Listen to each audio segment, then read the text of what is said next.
My fellow Americans here in this stage and watching at home, this moment is not about me. It's about all of us, and it's about who we're fighting for. It's about the auto worker in Michigan wondering why out-of-touch politicians are destroying their jobs. It's about the factory worker in Wisconsin who makes things with their hands and is proud of American craftsmanship.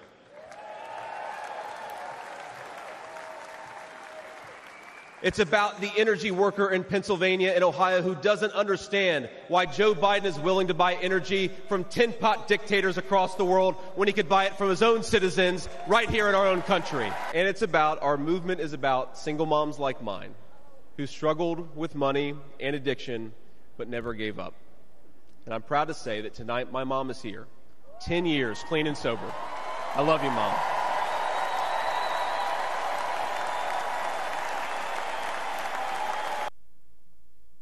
The best part is the end of that clip, a couple seconds into the applauding, and she says to Speaker Johnson, "That's my boy."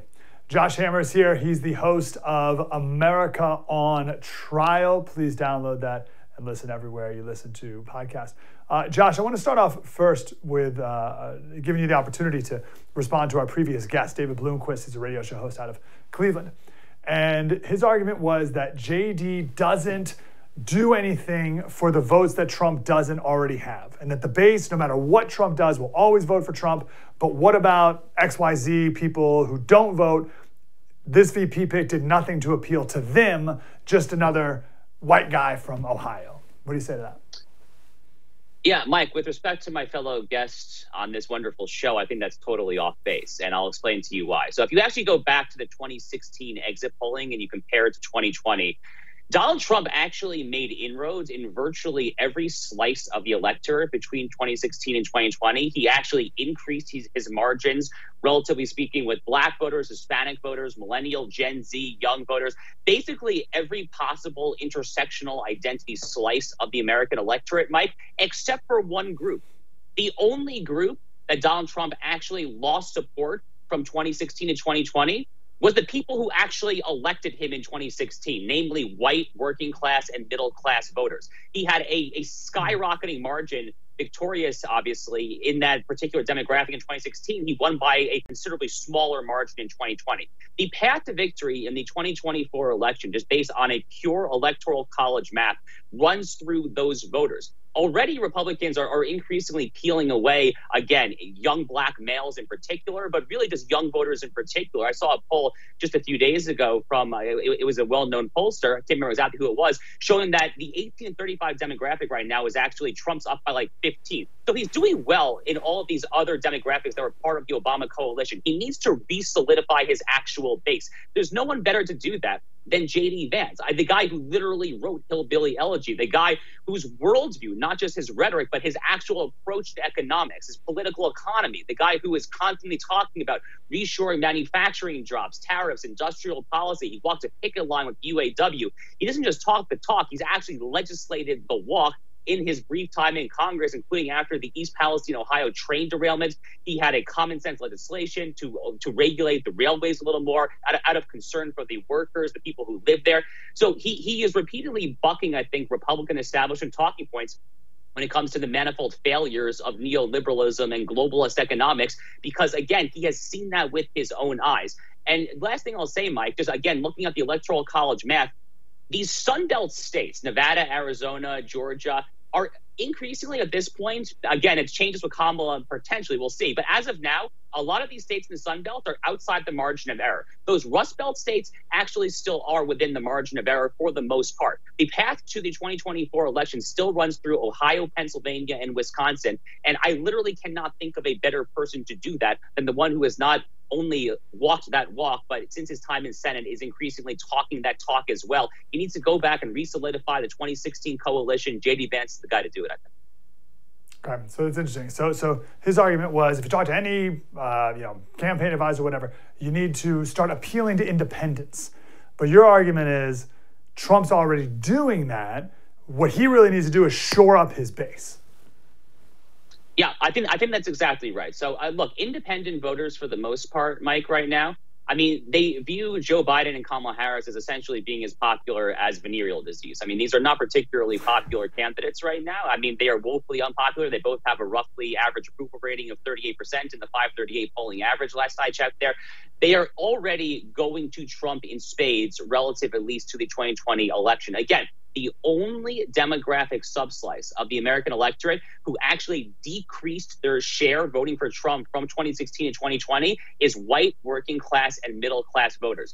They currently have the political economy, they have the economic worldview to match. It helps when you have someone who has not only walked the walk, but is talking the talk. I really do think he's the guy to do it. On the actual math, you have to focus on those 3 states. Pennsylvania, Ohio, Wisconsin. Those Sun Belt states right now are looking good. It's all in right now in the Rust Belt, and he's the guy to do it by definition. Okay. What do you make of his age? He's 39. Trump will be old. Trump is old and will be old, could die.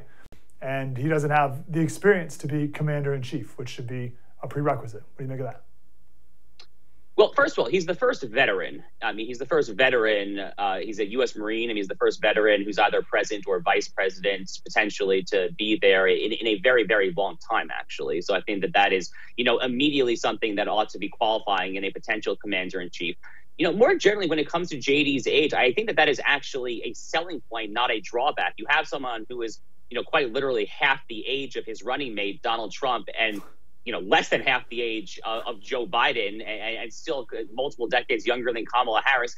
This is someone who has seen the failures of the boomer generation, has seen the failures of the people who led this country to ruinous decadence and economic malpractice, who led these moralistic boondoggles overseas in Iraq and Afghanistan, who have offshore manufacturing jobs and stripped the American heartland of our industrial base at the expense of marginally lower consumer prices because of cheaper Chinese labor. He has seen this with his own eyes. He has lived it. And at a time, Mike, as I was saying earlier, that younger voters, millennial and Gen Z, are actually already starting to peel away from Democrats to Republicans, essentially having one of our own. I mean, JD's only a few years older than me. We're both millennials. Having one of our own there to actually make the argument that the older generation has really sold you out economically, spiritually, culturally, civilizationally, I think it actually really helps there. And again, the fact that he is a U.S. Marine, I think really militates in favor of a sober and saner national security policy because he has seen kind of the boondoggle of the Iraq War, for example, for himself.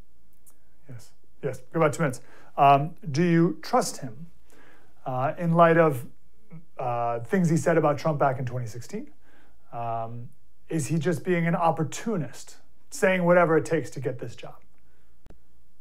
No, he's not an opportunist. I know JD personally. I mean, I can open up about that a little bit. We've been friends for a number of years now. We actually have a very similar trajectory. I mean, obviously, he's running for vice president and I am not. So I'm not comparing myself. But in our own capacities, we actually were both very Trump skeptical back in 2016. I was personally a supporter of Ted Cruz back in that presidential primary. But we saw the results of Donald Trump in office from day one. It was a very successful presidency.